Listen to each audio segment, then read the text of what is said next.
Namo Aditapha. Thank you for joining me for our daily practice check-in. Listen, listen, listen.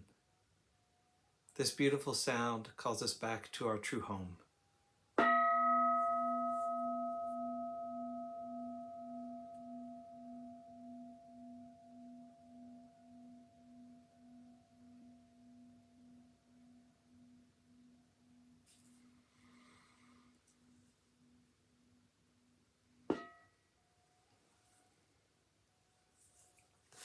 The second mindfulness training.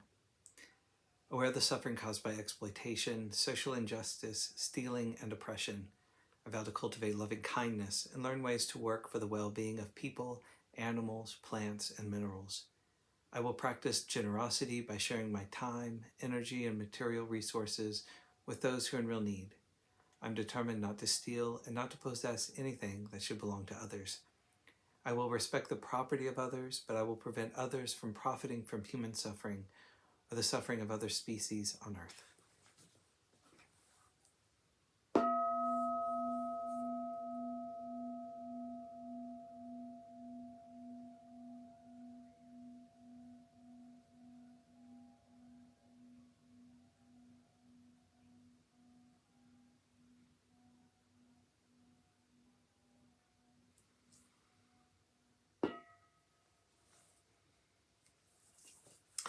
For Dharma lessons, we're reading Ajahn Munindo's book, Unexpected Freedom.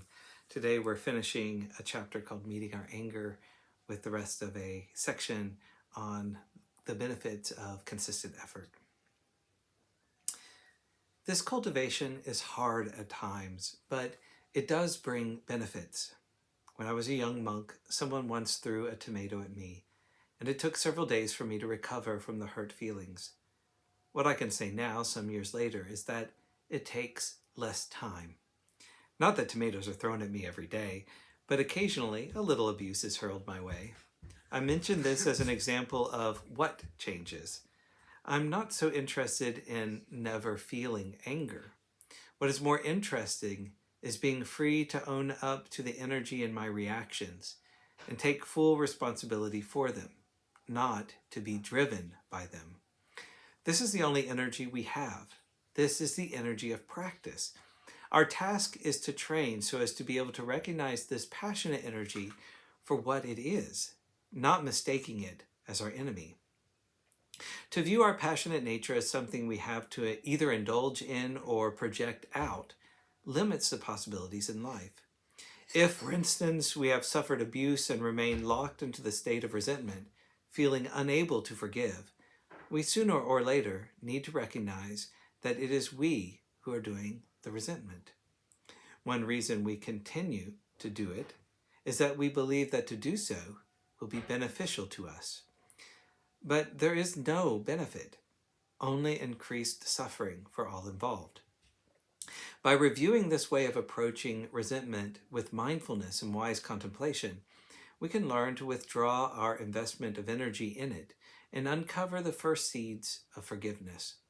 To forgive, as we have often heard, does not mean to forget, but it can mean to be free from wasting our heart's energy on negativity.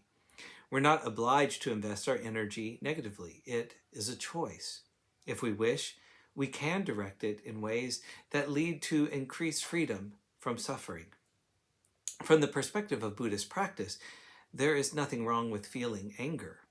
In the discourses the Buddha gave on mindfulness of breathing, he teaches us to feel whatever we feel, but to feel it mindfully. If we feel pleasure, it is just so. So likewise, if we feel anger, we feel anger. It is just so.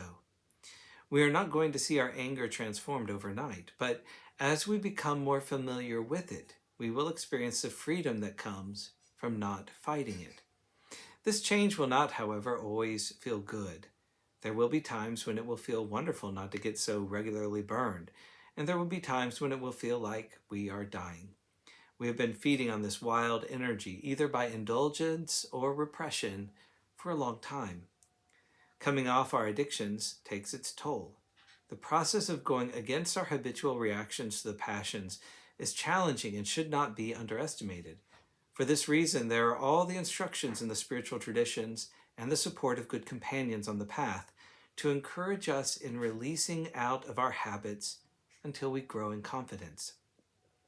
This confidence emerges out of finding our sense of who we are in awareness instead of in the limited identification with the tumultuous conditions of the body and mind. This natural emergence leads to the insight that sees the false, as the Buddha put it. When we see the false as the false, we can then see the real as the real. As we renounce the various false ways of getting energy, like indulging in anger, greed, we move naturally into a new relationship with life, a more real relationship with life. The focus of our attention will not be so outward.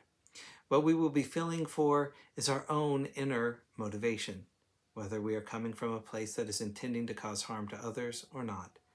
In that knowing, we can have strength and confidence. The Buddha himself said that he didn't have any enemies. How could that be, since even a relative of his, Devadatta, had someone try to kill him? Not to mention all those monks who sided with Devadatta's attempt to take over leadership of the Sangha. The Buddha said that he didn't have enemies because he was speaking from his inner experience of being fully at one with his own heart. Since he didn't allow his heart energy to flow into heedlessness, thoughts of ill will never occurred to him. For him, everyone, even someone who tried to kill him, was a friend. It was from this understanding that the Buddha said, "As rain cannot penetrate a well-thatched roof, so the passions cannot invade a well-trained heart." Thank you for your attention.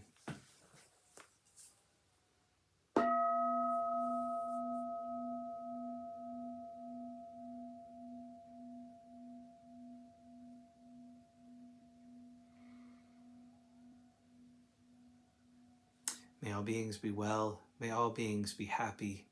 May all beings be peaceful. Namo Adita Phat.